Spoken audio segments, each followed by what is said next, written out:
Let us begin by standing, holding hands, and we're going to sing Surely the Presence.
This is an oldie but a goodie. In the Garden of Eden, a long time ago, there is a story I'm sure you all know. I'm sure you remember, I know you believe. It's the story of Adam and Eve. In the Garden of Eden, where life began, in the very beginning of woman and a man. I'm sure you remember, I know you believe the story of Adam and Eve. Though it in the garden was, they both fell in love, sheltered by the guiding hand of the one above. Life was filled with happiness till one day arose very great temptation. You know how it goes. In the Garden of Eden, a long time ago, there was a story I'm sure you all know. I'm sure you remember, I know you believe the story of Adam and Eve. Though it in the garden was, they both fell in love, sheltered by the guiding hand of the one above. Life was filled with happiness until one day arose very great temptation. You know how it goes. In the Garden of Eden, a long time ago, now there is a story I'm sure you all know. I'm sure you remember, I know you believe the story of Adam and Eve. The story of Adam and Eve.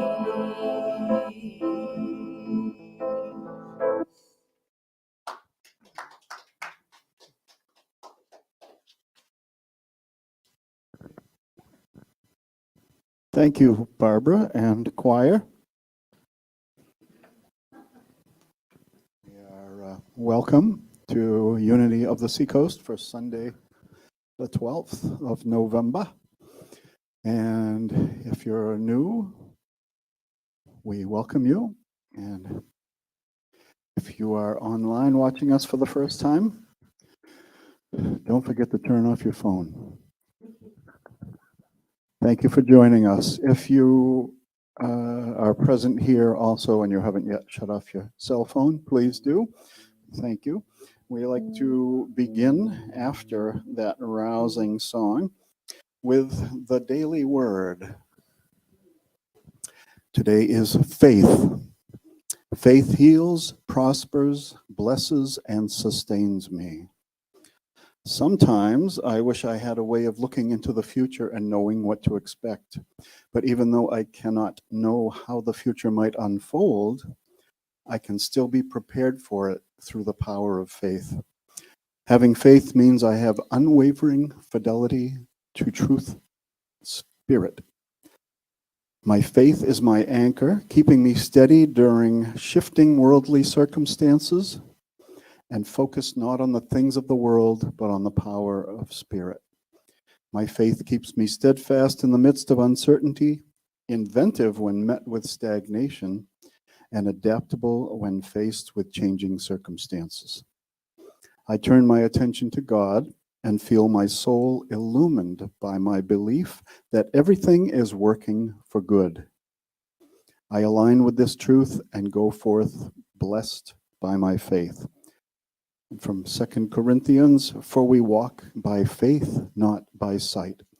Today is faith heals, prospers, blesses, and sustains me. Faith. And I like to think of faith as a verb and the daily word as the daily verb. It's a good way to start the day with something that I can calm my spirit and turn into action, very much like our mission statement. And if you would kindly join me in the mission statement. We are a loving, nurturing community dedicated to being a positive path to spiritual living, to awaken oneness with God within us all. Thank you. And just as with the daily word, our mission statement is something that we carry with us every day and try to find ways to take action on it, to bring it to fruition in the world around us. And we will be working on this coming year, moving to an evolving mission statement, so that rather than having one thing that we have to march to for the year, as the year progresses, we'll find that our focus, our intention may be changing. And so we'll find different things that represent who we are during the year. And our theme next year will be based on one of three things: prosperity, the Bible, or the Fillmores, the founders of Unity. And we will be discussing that during the next month or so. And hopefully we will, at our annual meeting on December 3rd, following the service, come to a consensus about what we'll begin the year with for our theme. At that meeting, we will also have fellowship food. Possibly we'll have pizza brought in rather than having to do all the moving parts for the annual meeting. So also on the first Monday of every month, we have an online meditation on Facebook Live at 7 p.m. And in December, which will be December 4th, the topic will be Christ in us. We broadcast live here we're on Facebook Live. We also have our YouTube channel, and you can visit our webpage at unityoftheseacoast.org for an easy way to get onto our Facebook, our YouTube, find our meetup page, and you're able to go watch the active live service, and you can also go back and watch the services after they've happened, which is a very handy tool for people who are busy working at this time, or who have some memory of something that inspired them and that they'd like to go back and look at, or a question about something they heard. You can always also contact Tom, our spiritual leader, if you have a question. He's very responsive and intuitive. And on the website also is our donate button. We use the platform of Tithely. If you are inspired to donate or tithe, you will click on that blue button and it takes you down the yellow brick road to the Kingdom of Oz, or Paradise as we call it. We appreciate it. And if you are inclined to use less electronic means, you can send a check to Unity of the Seacoast, McConnell Center, Suite 246 at 61 Locust Street in beautiful downtown Dover, 03820. And if you're going to write one, make sure you put beautiful downtown on the Dover. Yeah. Okay. You can visit our meetup group for all of the upcoming events, and also on our Facebook page, you can get a lot of information on our website. For me, Meetup and the website are two better for finding out what's going on. We have coming up also our poetry group, which is on the third Saturday of every month. This month it is on the 25th.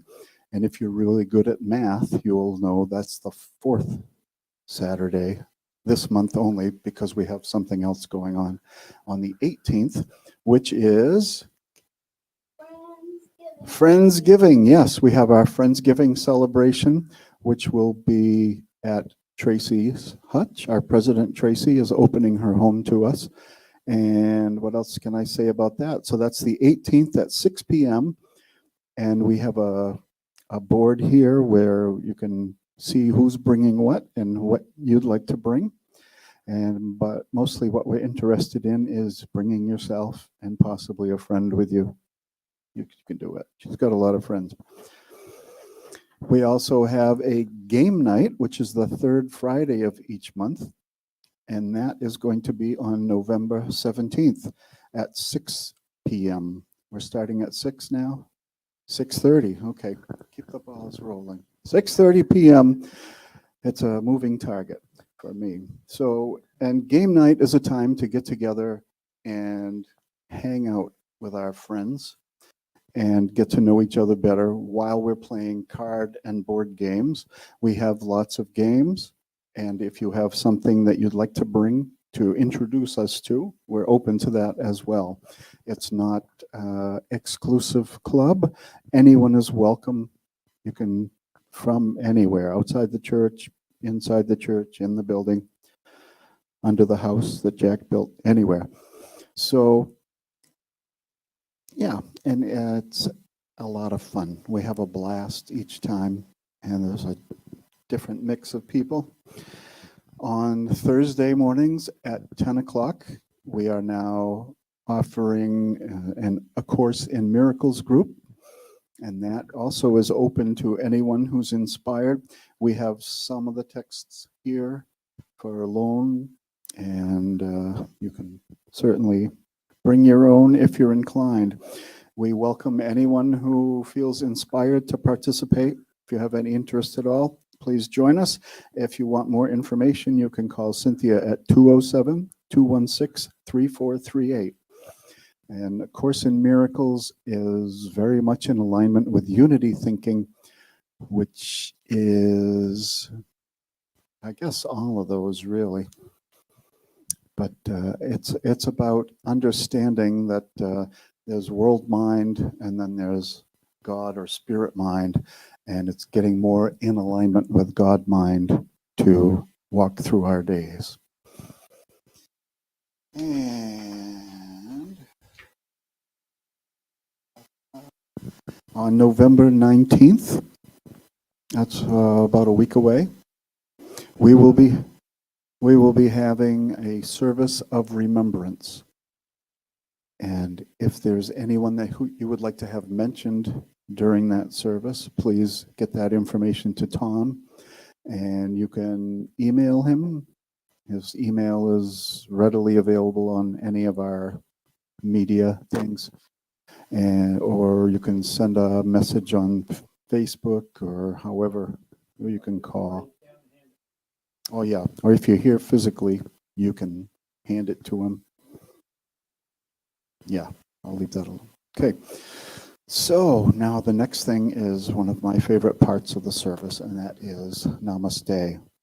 It's a Sanskrit word that means the light in me sees and honors the light in you, or the best in me greets the best in you. or the Christ in me wants to hang out with the Christ in you. And we perform namaste by putting our hands together in prayer position, looking someone in their eyes and saying, namaste. So please spread the joy and love. And if you're at home and you don't have anyone to namaste with, namaste.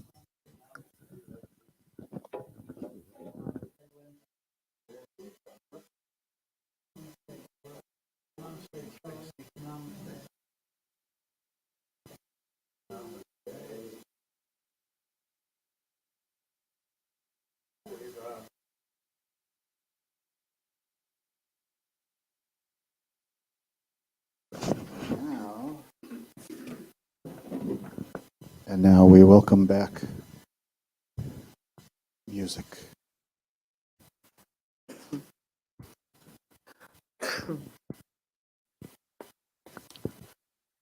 Ready to have some fun? This is a fun one. Man gave names to all the animals. We're going to play. You can play the drums if you want, Lexi. Man gave names to all the animals in the beginning. In the beginning, the man gave names to all the animals. In the beginning, a long time ago,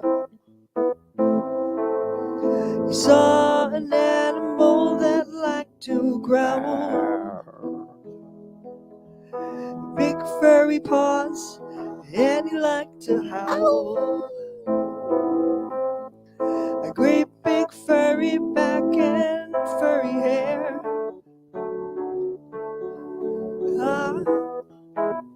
I think I'll call it a bear. He saw an animal up on the hill, chewing up so much grass until she was filled. He saw milk coming out, but he didn't know how. I think I'll call it a cow. The man gave names to all the animals. In the beginning, in the beginning, the man gave names to all the animals. In the beginning, a long time ago, he saw an animal that liked to snort. Horns on his head, and they weren't too short. It looked like there was nothing that he couldn't pull. I think I'll call it a bull.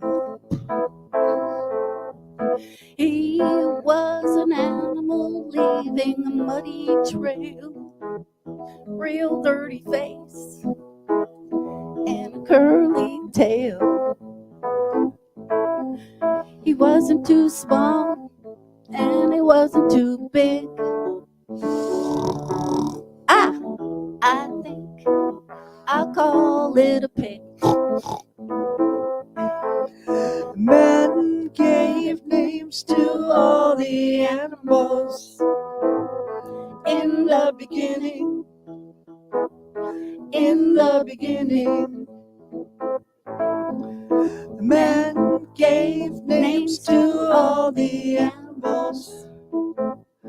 In the beginning, a long time ago, he saw an animal that he did meet. He had wool on his back and hooves on his feet, eating grass on a mountainside so steep.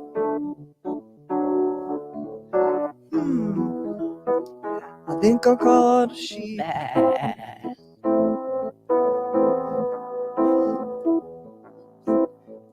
He was an animal as smooth as glass, slithering his way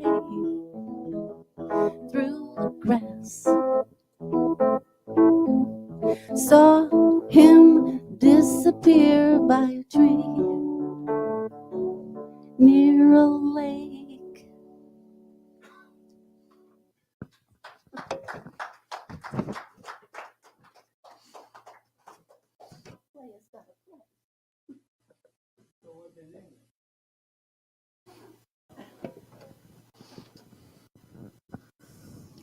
What can you say about that? Thank you. Thank you. That was very, yeah.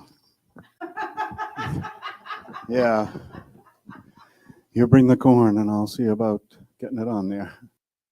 So, one of the things I love about the last year or two here at Unity is the gentleman we're about to hear, who, for me, has week by week taken the 12 powers that the Fillmores, particularly Charles, I guess, identified that rule our lives, and the development of which is our spiritual development, and turns them into simple things we can do in our lives to grow. And so please welcome Mr. Tom Scheinla.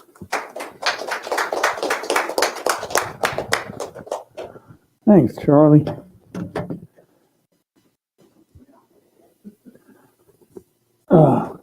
Good seeing you.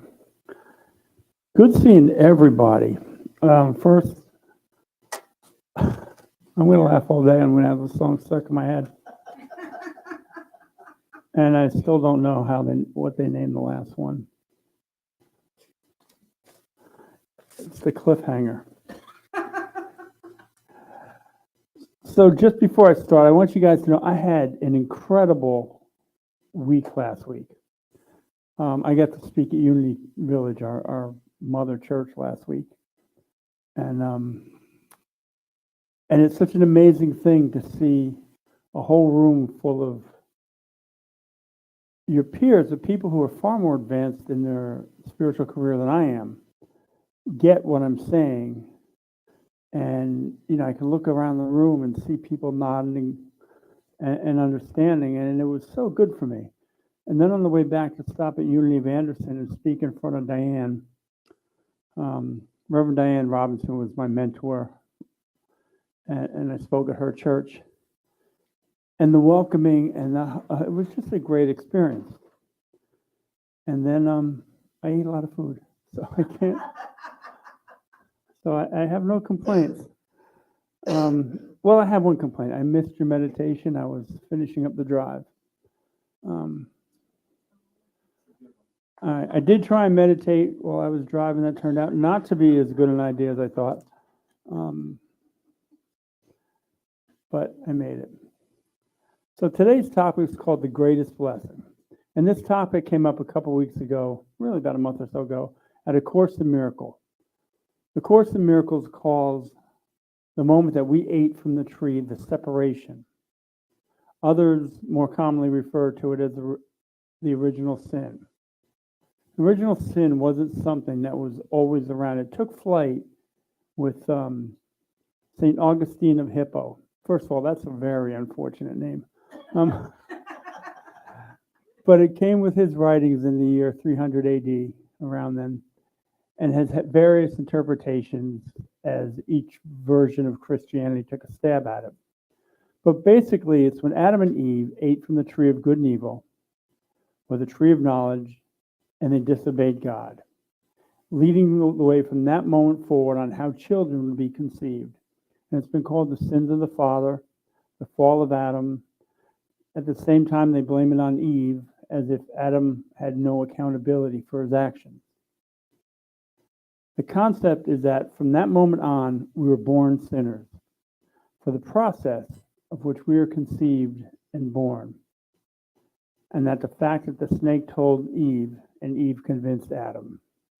The storyline's always been full of holes that never made sense to me. And I'll start with Cain and Abel, Adam and Eve's sons.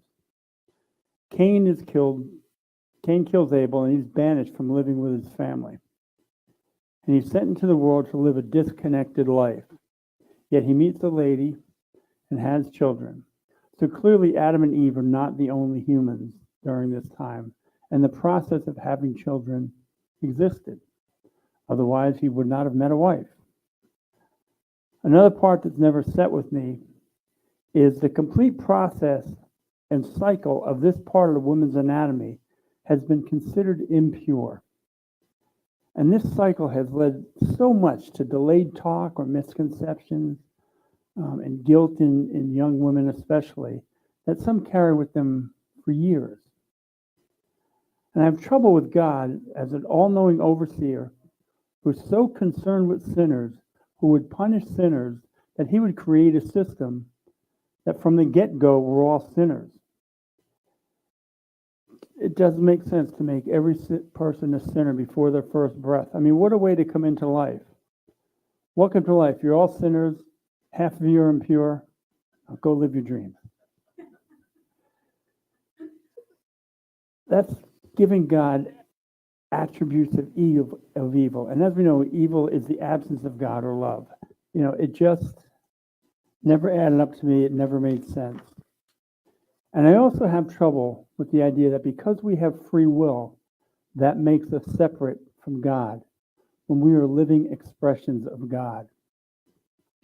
Now, this talk falls under, as most of mine do, I don't want you to believe like me. I want you each to believe like you. All I do is offer another way of looking at this story. And this talk began actually a few years ago in a conversation that forced me to really clarify my thoughts on this. It was early morning, the sun was about to break, and my great nephew and I were going on a sunrise kayak trip to Cape Cod, and he said, "Uncle," I said, "Are you still a priest?" So, yeah, kind of. And he goes, "Well, I want to ask you something." He's 11, and I wait for him to formulate his question. And he goes, "Why do I have to choose? I believe in God, but I believe in science. Why do I have to choose?" This is one of the reasons Jesus says we must be like a child. Because he's asking a question I had asked myself many times when I was young, and many times as an adult when I would be faced with these things. Why are God and science pitted against each other? How can we study science in school and then be told on Sundays not to believe in science? What if I told you didn't have to choose? What if I told you God and science are the same?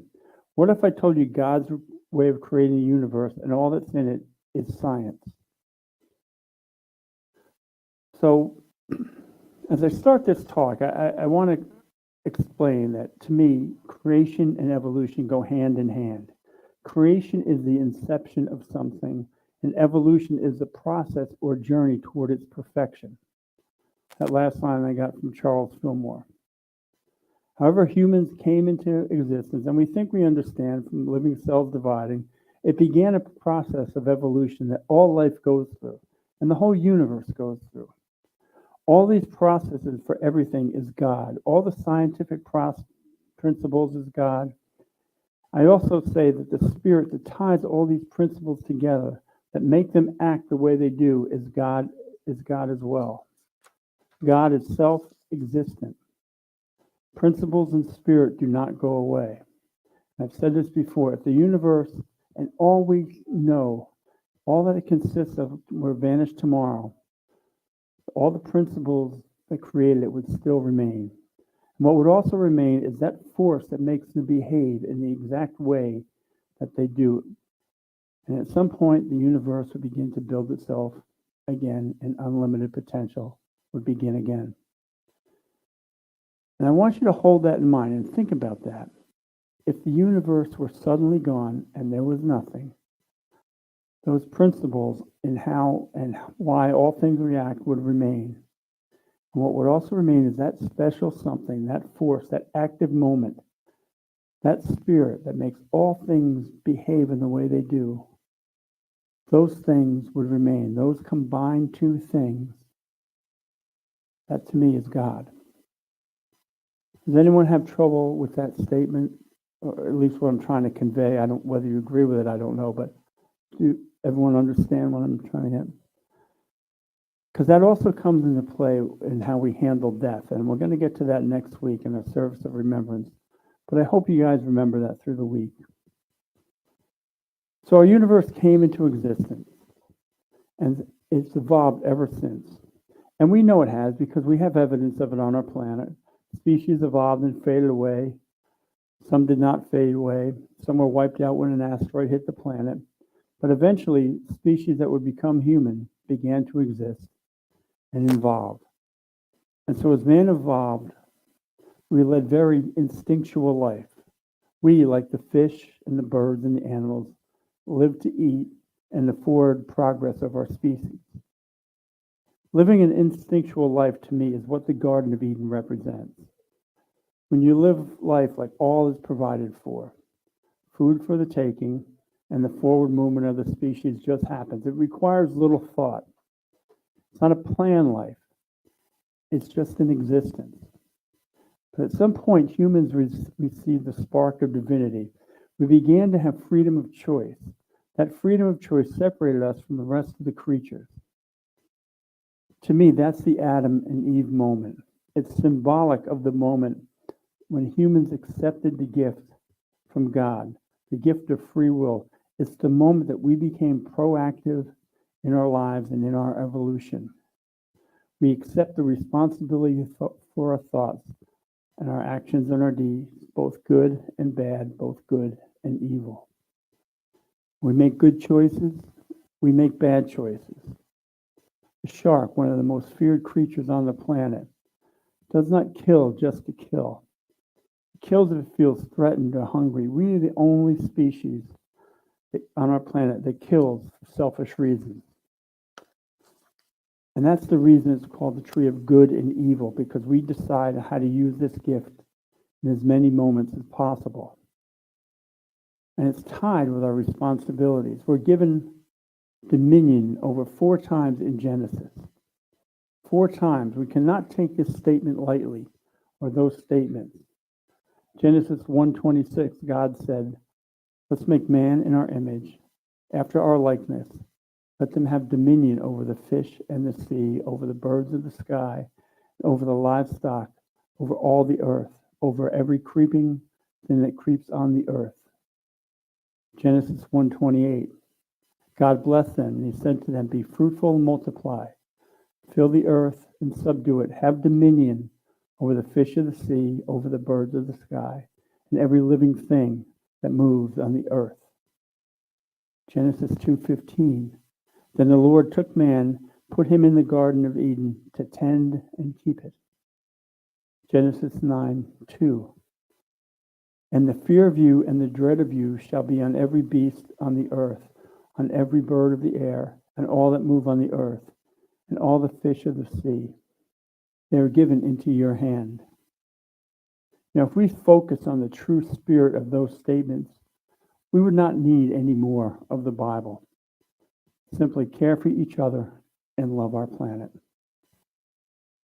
And the way we use freedom of choice has evolved. First, it was to make our instinctual life easier, to use fire to stay warm, to build basic tools and tools for hunting.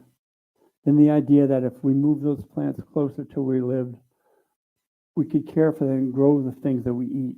We found if we built shelters, we could live closer to food sources such as ponds, rivers, or estuaries. Consistent food and fire was one of the biggest evolutionary steps that we took. Fire made food last longer. It killed bacteria. It made it easier to digest. And as this happens, our brains began to become larger. And as this happened, our thinking ability changed and grew.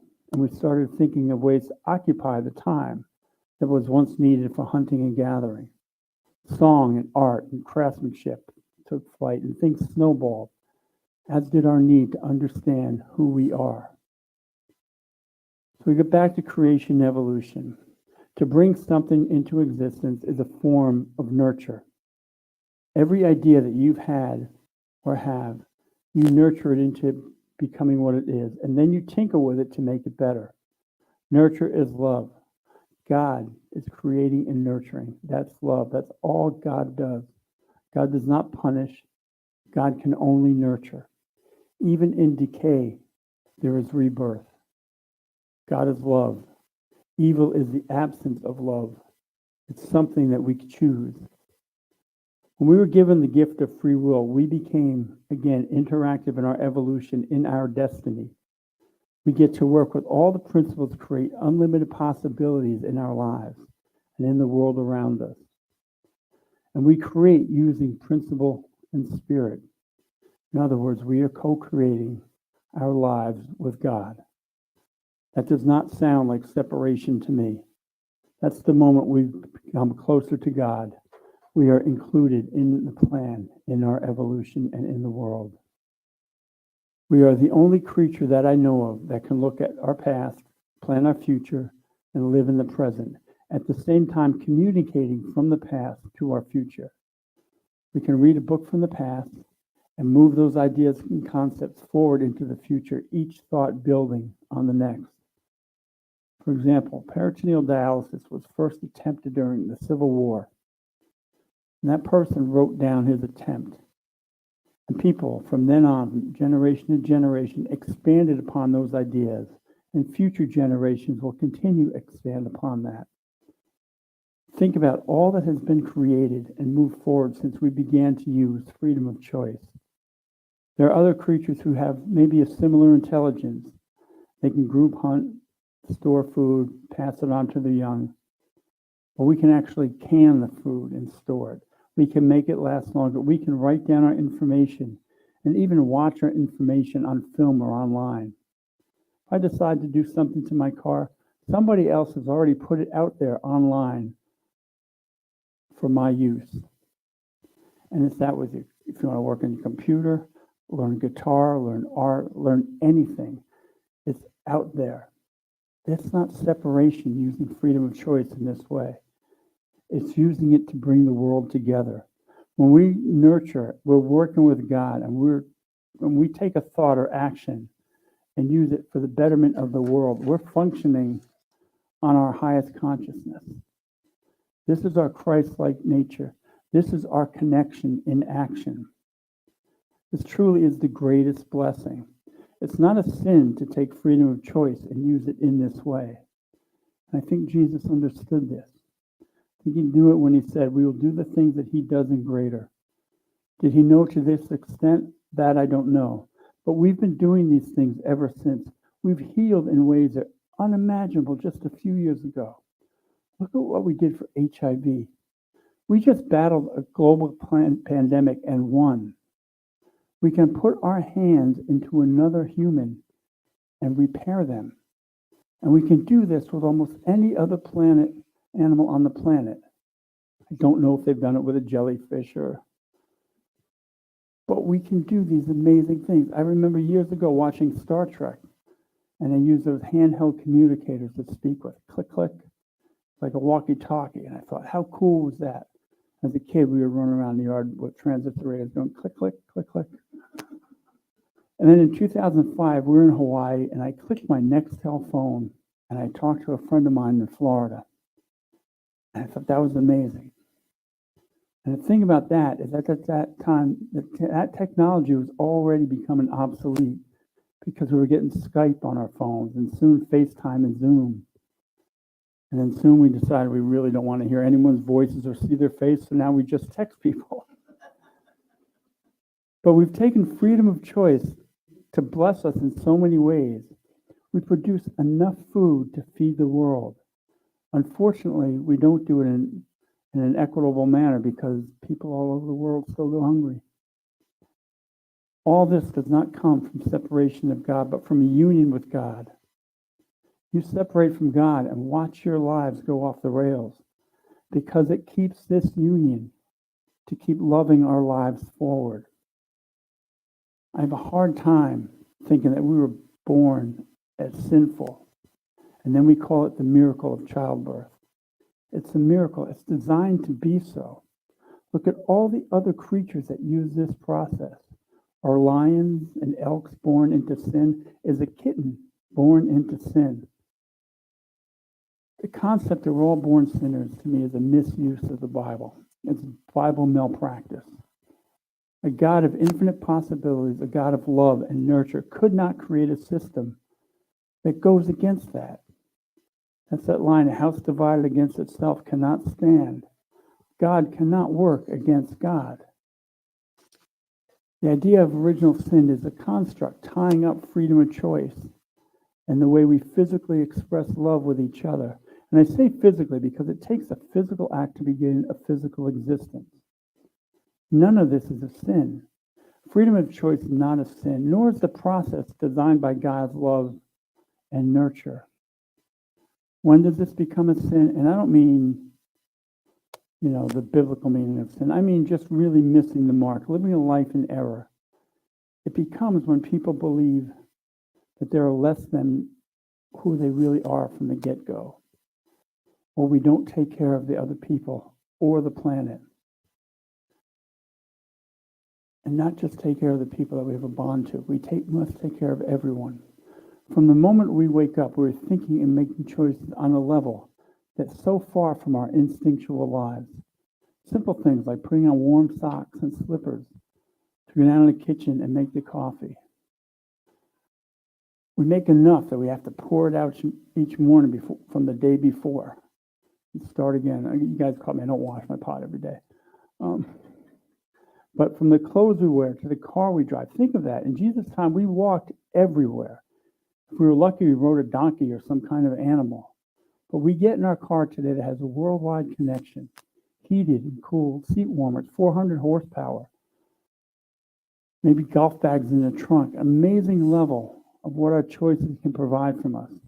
And at the same time, we make choices that our stuff is better than their stuff, when it still gets us to point A and B happily. I drove my 2009 Hyundai Elantra to Kansas City last week with 267,000 miles on it. Ugly hood, bumper and fender. But for me, it was the best car out there because it has history in my family. My wife bought it new. Each one of my kids have had it. They all took care of it. Maybe not the body, hence the bumper and the hood and the fender.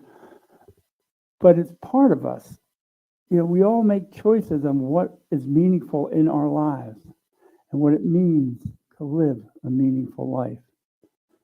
We seek out counseling, we take medications, we drink, we buy more new stuff, and we keep our minds busy because we don't appreciate everything that we have. Sometimes it's just hard to. Sometimes we just need to sit and be, and that's the choice. Remember just sitting by a fire, chatting with friends or family, eating at a cookout. I mean, those, except for the occasional relatives, those are great, great times. They're always good moments. I remember sitting with my grandmother on the floor of her attic, and she told me and showed me photos of the life before I was alive. That sticks with me more than anything I've ever bought. We make so many choices to keep busy, to keep moving. But we also need time to make the choice to sit and slow down. We think, when I'm older, I'll do that. And we pass by those in need. We pass by food kitchens, or we shut out the problems of others. Maybe we're too busy to check on a friend. Or maybe we're so busy that we're seeking out drama and we live lives of drama. We start by turning down the busyness, to take a moment to slow down, to look at the world around you with appreciation and love for all that it has to give you. We can use freedom of choice, freedom of expressions to reach our unlimited potential. But we must remember that it's tied to dominion. We must care for the world in which we live. And when our actions go against that care, we're failing. The western black rhino, extinct due to humans. Golden toad, extinct due to climate change. Now that may seem like not a big deal, but this was a really beautiful picture. A toad that was actually gold. Beautiful to look at. What's also important, it was a symbol of what's going on, and it went extinct 30 years ago. We've overhunted, we've destroyed habitats by the choices that we make. And in that sense, we've not exercised dominion to its highest nature. You know, I always say what we do doesn't have to be big, but it has to be consistent, even in caring for our planet. Give a smile, a kind gesture. Give to a food pantry or someone in need. A kind comment here and there. Lift each other up with love in as many moments as possible.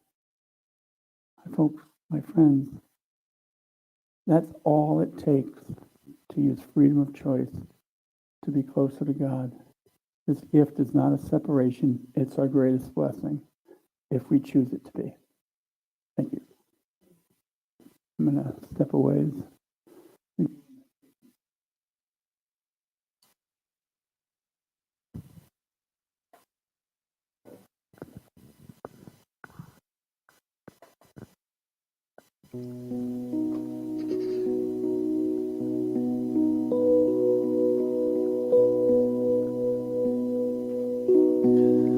Holy Creator, we praise your name. Your will in heaven and earth the same. Supply our needs, Lord, from day to day. Let your forgiveness slide our way. Lead us away from temptation's hold, and deliver us, Lord, into your fold. For all the kingdom come, power and praise, with you began and with you stays. Amen. Amen. Amen.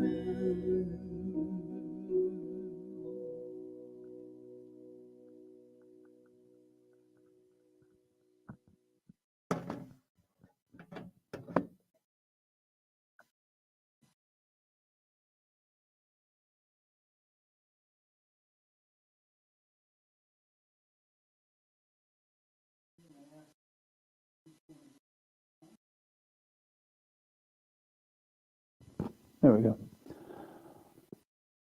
I'm going to ask each one of you to get comfortable and begin to find your comfortable breathing pattern. You breathe in and out.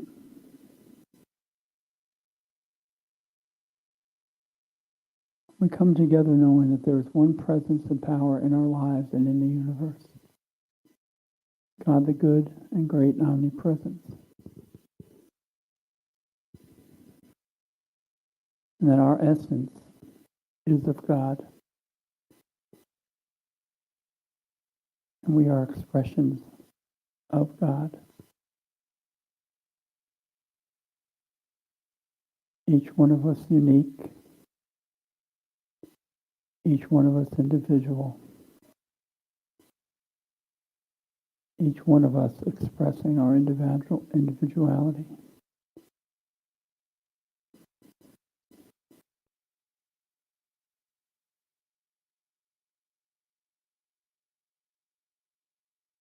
I'd like you to picture yourself sitting at a campfire. And it's dark.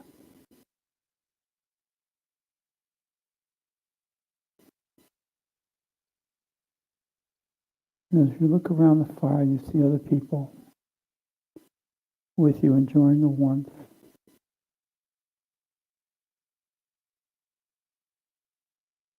Maybe it's very starry out.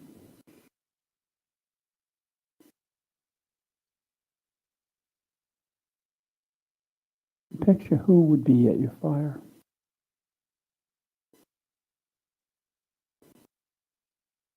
Your grandparents, or your nephew, your niece.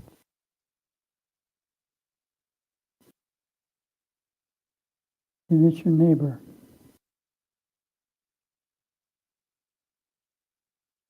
Maybe it's someone that you met in line at the grocery store today.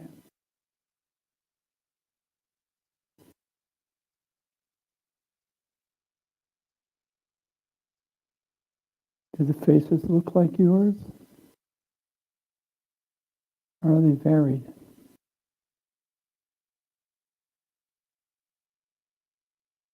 Different skin tones, different hairstyles.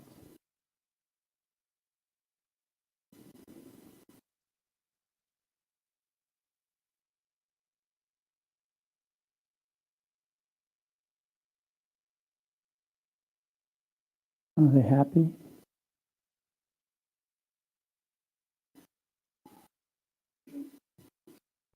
Are you enhancing their happiness?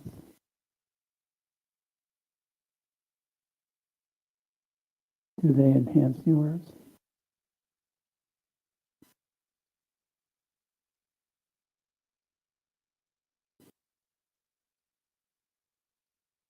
See the lights flicker.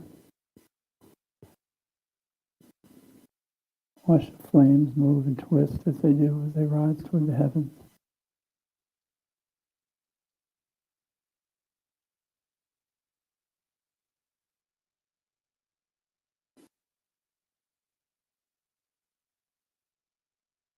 And the more that you look around the fire, the more you realize that there's room for anyone and everyone.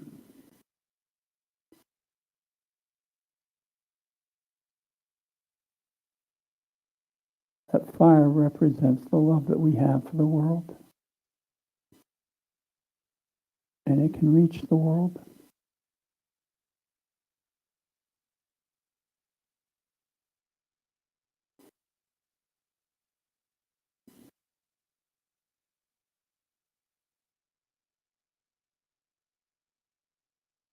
I'd like you to think about our planet. From a local, to a state, to a national, to a world level. At any given moment, there are wars and hunger. There are people struggling just to get through a day-to-day existence. There are people who are oppressed. People just tired. People struggling with their own existence. Maybe just to find their way out their door. Maybe they're struggling with illness. From anything to a common cold, to life-altering news about their health.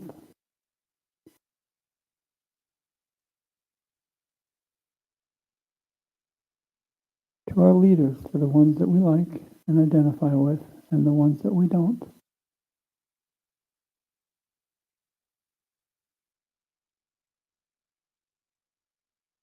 To the creatures on our planet that are under stress.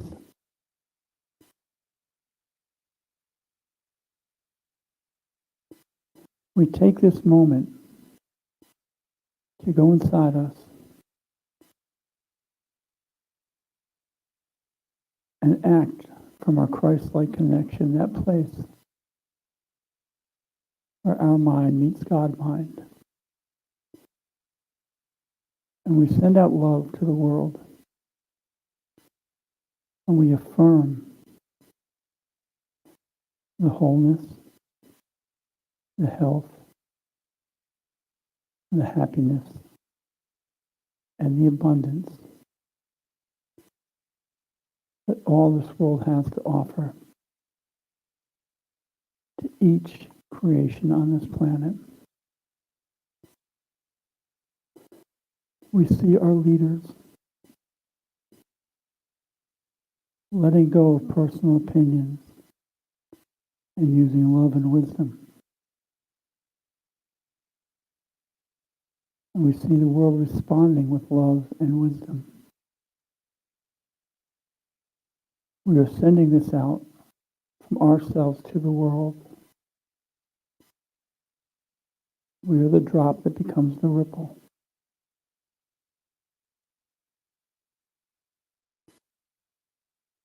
If there's anyone that you're thinking of who needs prayer, please hold them in the forefront of your mind at this moment.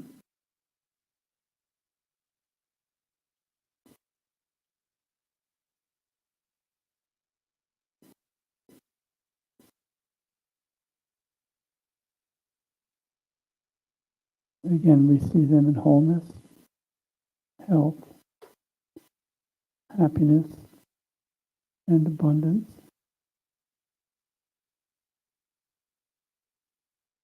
And so it is. Amen. And invite you back as we begin the tithes and offerings.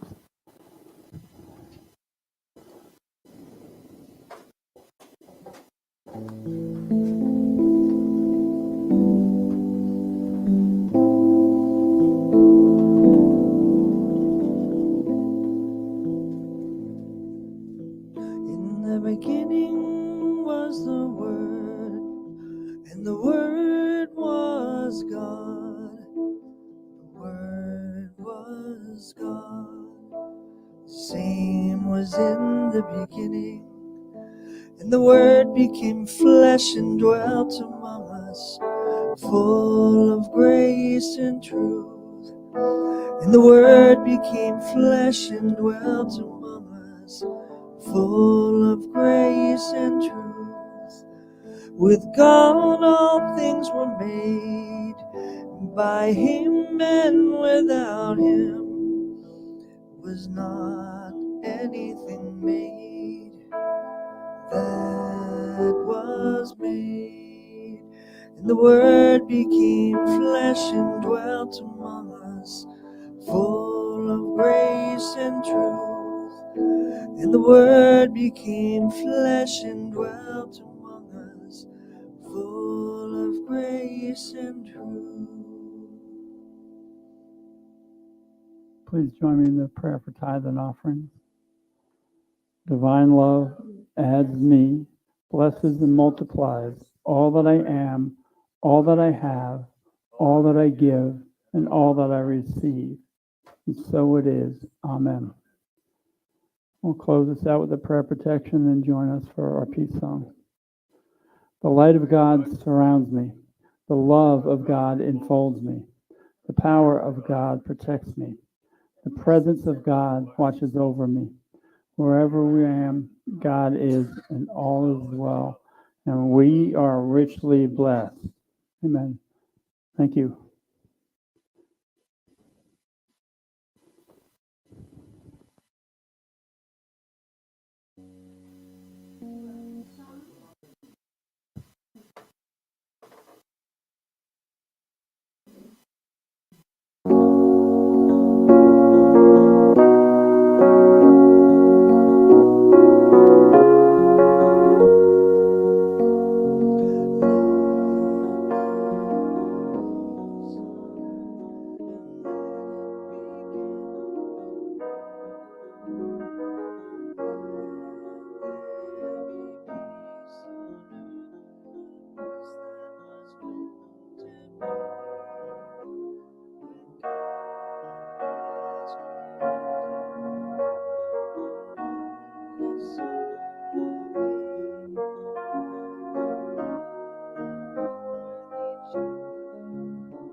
Nick.